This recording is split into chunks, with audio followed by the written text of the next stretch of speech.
Salutations! Welcome to another episode of RWBY Review. I'm your friend Mookies, and today we've got an episode that tore the fandom apart. Let's see why, shall we? Right off the bat, I have to appreciate that RWBY put a trigger warning for epileptics and other photosensitive people. That allows people to be safe and not trigger any seizures or anything like that.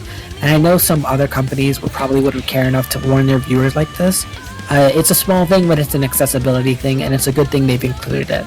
We open with General Ironwood, surveying the city as the Elysian fleets float on by. He's being fed intel by some lackeys about Watts' escape, and it's as though the soldiers are miles away from Ironwood, with how distant they sound. Ironwood's mind is clearly elsewhere, and he demands updates on Crow and Robin, Jacques be damned. Crow is meanwhile one-shotting soldiers, and his being in Ironwood's custody is what Ironwood demands of his soldiers. Ironwood is clearly going through it as he's shown shaking, but with what we don't know. Is it fear? Is it rage? Is it both? Something else entirely? Just as he's demanding an update on presumably the bomb, something detonates and we get the payoff of last week's cliffhanger. Really glad they didn't make this be a Team Rainbow episode or focus on something aside from the Salem storyline and force us to wait a week before we get the follow-up. To have it immediately be followed up is intensely gratifying, and I'm super happy they opted to do this. It's the explosion and death of Monstra at the hands of Oscar and his cane, the long memory. We're treated to a montage of various angles of Monstra exploding from the perspectives of the Aesops who are trying to load the bomb onto the now deceased Monstra, to Weiss witnessing the explosion from Schnee Manor, to the obliteration of all Grimm in the city. Monstra has been dusted. Monstra, the biggest Grimm of them all, is no more. I really wonder if we'll ever see a Grimm the size and scale of Monstra ever again. If there's something even bigger than her, I shudder to think how enormously massive it must be. The Queen of Ice Cream, Neapolitan, is seen skipping with the lamp among the debris, swinging her umbrella hush gaily as though without a care in the world. Winter checks on the status of her Aesops, and though no one is physically hurt, on the inside Mero just died 1,000 deaths because Juan and the others were inside, so now he thinks they're dead. Hashtag guard dogs, we love to love it. I've gotta say, though it makes sense and I can't really fault them for it, I just really hate how the haze and filter looks over everything. Of course everything is gonna be dusty and the explosion no doubt knocked up a lot of dust and debris into the sky and atmosphere, but I just visually hate it. Like 0 out of 10, do not pass go. Don't collect 200, it's very ugly, I don't like it. They go to pack up the bomb and we switch to Cinder and Watts atop a building. We're going to assume that they have been on their way to Monstra, and had to take a detour when she exploded, or they were just going to hunt down Penny as Cinder wanted, which is probably the former. How's it that Cinder's Grimm arm hadn't been destroyed? Was she out of range of the blast? If so, why hadn't any of the other Grimm survived? We don't have any indication that there's a single Grimm alive in the area, nor that Cinder had to go through the painful process of regrowing her arm. What's up with that? The spat between Cinder and Watts is good for a number of reasons. One, I just love when villains bicker amongst themselves. When they have agency and opinions and they might be working together or towards a common goal, but that doesn't mean they like each other, I eat that right on them. I seriously still want to know why Watts decided to be a dick to Cinder when she seemed to have a benevolent view of him back in Volume 3. The way they interact now, you'd think they'd have always hated each other. Watts reveals that he set Penny to get the Staff of Creation from the vault and then self-destruct, and Cinder doesn't like that very much. I had wondered if it was Ironwood's design to have Penny terminate herself, or if it had been Watts', and it seems pretty clear that Watts did this and not on Ironwood's orders. Cinder, of course, thinks using brute strength and overwhelming force is the way to get what she wants, despite that having failed her every single time. Remember how she originally got the maiden powers? It was through strategic planning, trickery, cunning, and guile. But ever since then, she's only ever used brute force, and ever since then, she's failed miserably at every single endeavor she's encountered and set out to do. Cinder has not had a single win since Volume 3, which means for a majority of the series, she's failed to do anything, and she's failed more than she's won. And no, I'm not counting getting the lamp, because that was Neo who did that. I love this shot here of Cinder's heels walking towards Watts. I've always thought high heels were super fucking cool and very aesthetically pleasing. I just have a thing for them. So this shot here, an unusual angle to shoot from, is a very interesting and unique angle that reinforces that RWBY are experimenting more with the formula and figuring out what works for them.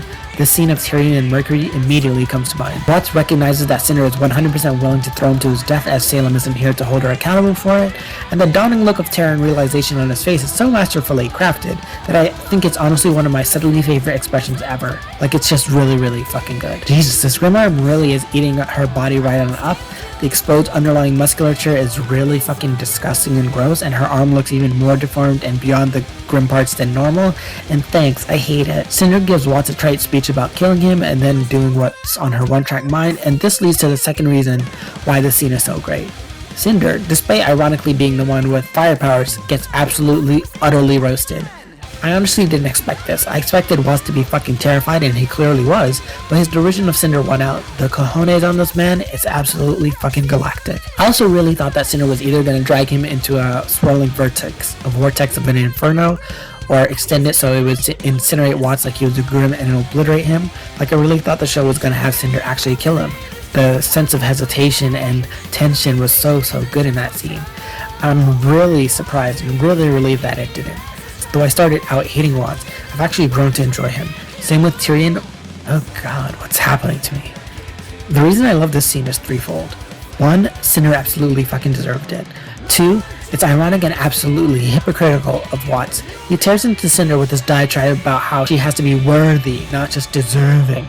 But he can't seem to connect the dots the way the narrative does for us with regards to him not being worthy regarding Ironwood selecting his plan back when he was at Elysian Scientist. That was the entire motivation for him to join Salem, because his feelings got hurt, and he wasn't worthy to have his project selected over Pietro Palladino's, which as we all know turned out to be Penny Palladino. 3, I fully believe Cinder will grow from this experience. No one has held her feet to the fire and really held her accountable for her actions, no one has really called her out for her mistakes, and no one has really dug into her the way that Watts just did now. It was way overdue, and the way that Cinder's been relegated to something more and more disrespected, think Mercury in the scene and how she just powers down and looks glum instead of biting back, it's about time she got what was coming to her. Most importantly, I think because Cinder sat there and she let him go and she cried, I think she really took his words to heart. Cinder is smart, or at least she's capable of being smart. She just consistently chooses not to, because she believes brute strength and overwhelming power is what matters, thanks to her abusive childhood. So unless the writers intend to make her even stupider and show that she's irredeemable and unable to learn from her mistakes, I really believe that Cinder will improve the way she's been getting developed all volume long. Volume 8 is a great volume for her Cinder stands, and I hope it stays that way in Volume 9. Also, that little headshake and her silently walking away and sitting down to have a cry, really sad. I loved it. So what exactly was Blake looking at? Did she call Yang but not expect her to pick up like usual?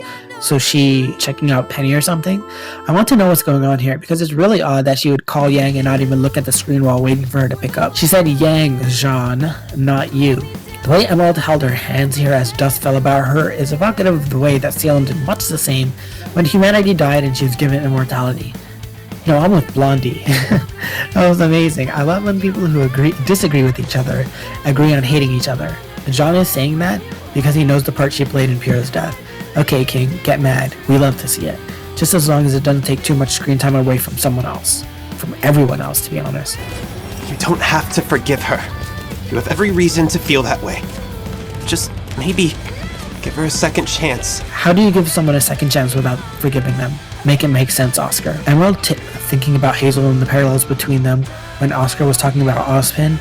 Now I miss Hazel for Emerald's sake, but before I couldn't give less of a fuck about him. Damn it. Now we know what the long memory does and how it functions. The cane stores up kinetic energy, and Ozpin utilized the ability over lifetimes to build up a lot of potent power. Ooh, I like that phrase, potent power. It's been confirmed that long memory is not a relic, and this further solidifies that. They were very quick to clarify that most of the long memory's power had been used in the attack that obliterated Salem, Hazel, and Monstra. Most, not all. That's a Chekhov's gun if I've ever seen one. Maybe it'll come into play during the finale. The way that Yang just shoves Emerald ahead like she's a hostage, that was pretty fucking funny. They did show everyone going into the subway, so I'm surprised I forgot about all of Atlas until now. Shout fucking out to RWBY for the way they massively improved their representation of skin tones in RWBY. Remember back in the early volumes when the only people of darker color were literal shadow people, and how that slowly improved in volume 3 to a big degree? Now looking at this scene here where a black guy actually has an afro, and the ridiculous amount of people of color in this shot, it's amazing that RWBY has come so far in representation. It also does well in representing people with disability as one of the four main leads as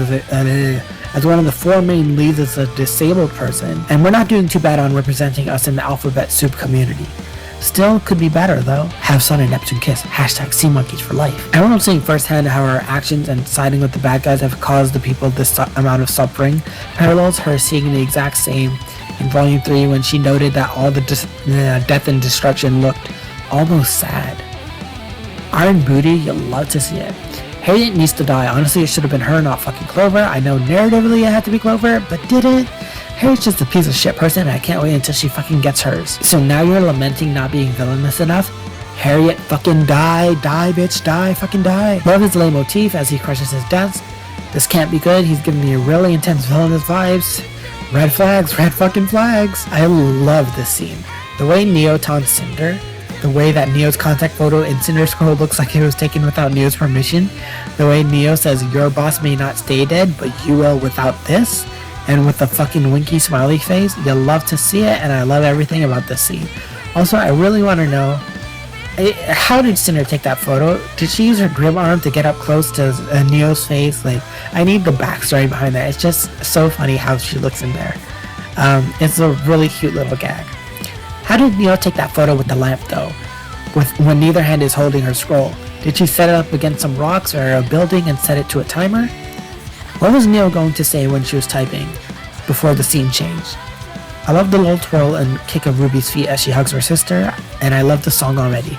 It's super sweet, and it's been several episodes since we got a song in the show, so I'm hoping that either hoping that this is going to be several songs crammed into the last few episodes, which we have 4 left I believe, or they're just going to be working on this Volume 8 soundtrack song list. I really hope it's a RWBY and Yang song in the vein of Gold and All Our Days, but let's be honest, it's probably going to be a Bumblebee song again.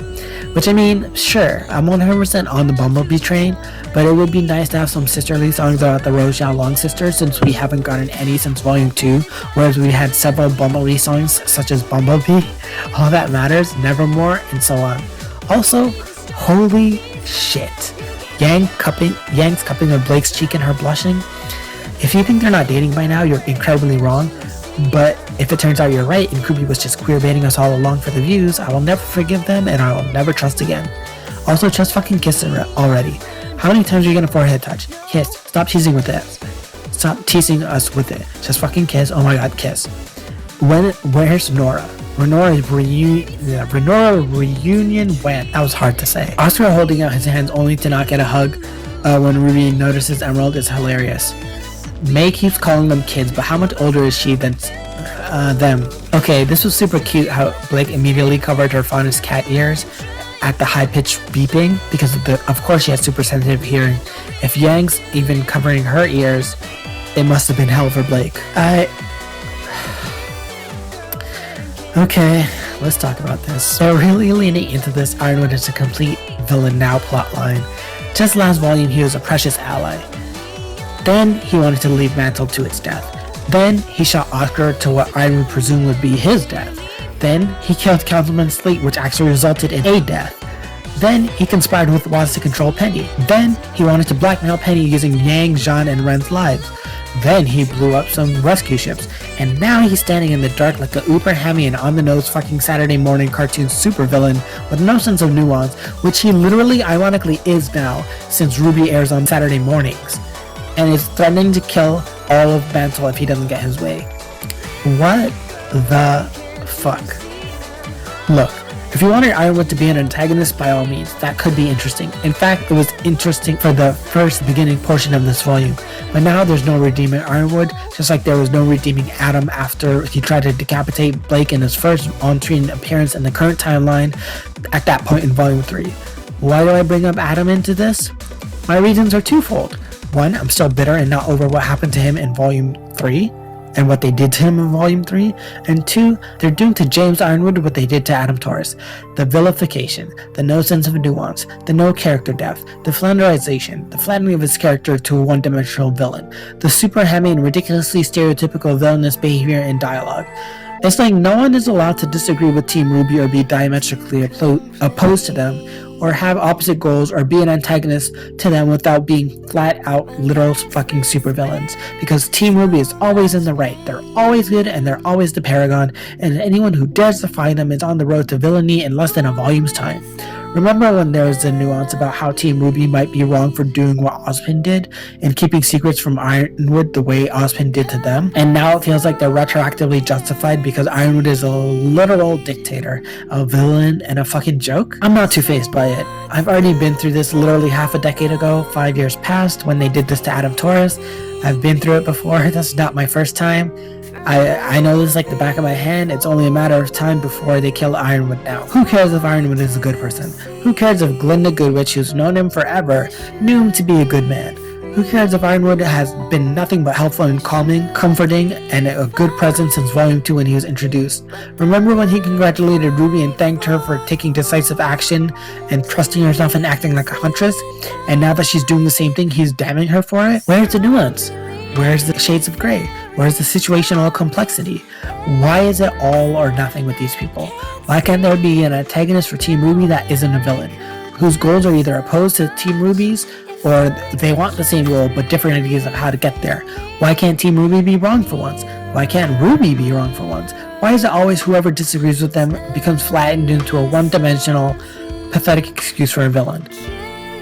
If there is no mantle, there is no reason for you not to be working with me. Bitch, what? What the fuck? What the fuck are you smoking, Tin for Brains? What do you mean there's no reason for them not to work with you? There will be millions of lives worth reasons not to work with you. What the hell? This was so fucking stupid, and I can't handle how dumb he's become in literally like 2 episodes. At least Nora's awake? As you can tell, I have some mixed feelings about this episode. On the one hand, I really want to like it. On the other hand, I take damage from the psychic backlash every time Ironwood so much as opens his mouth. Only RWBY is able to make me feel this way. To be honest, I think I'm going to have to give this episode a thumbs down. Destroying Ironwood as a character was a very bad writing decision, and I don't think anyone will forgive for a long time to come. You'd have thought they learned this lesson with Adam, but alas, apparently not. Either way, I'll be here next week to bitch and moan about Iron Daddy as usual, and hopefully next week's better. Though I'm going to hedge my expectations because this really was a blow to my psyche. I'll see you all in a week's time. Until then, take care, friend.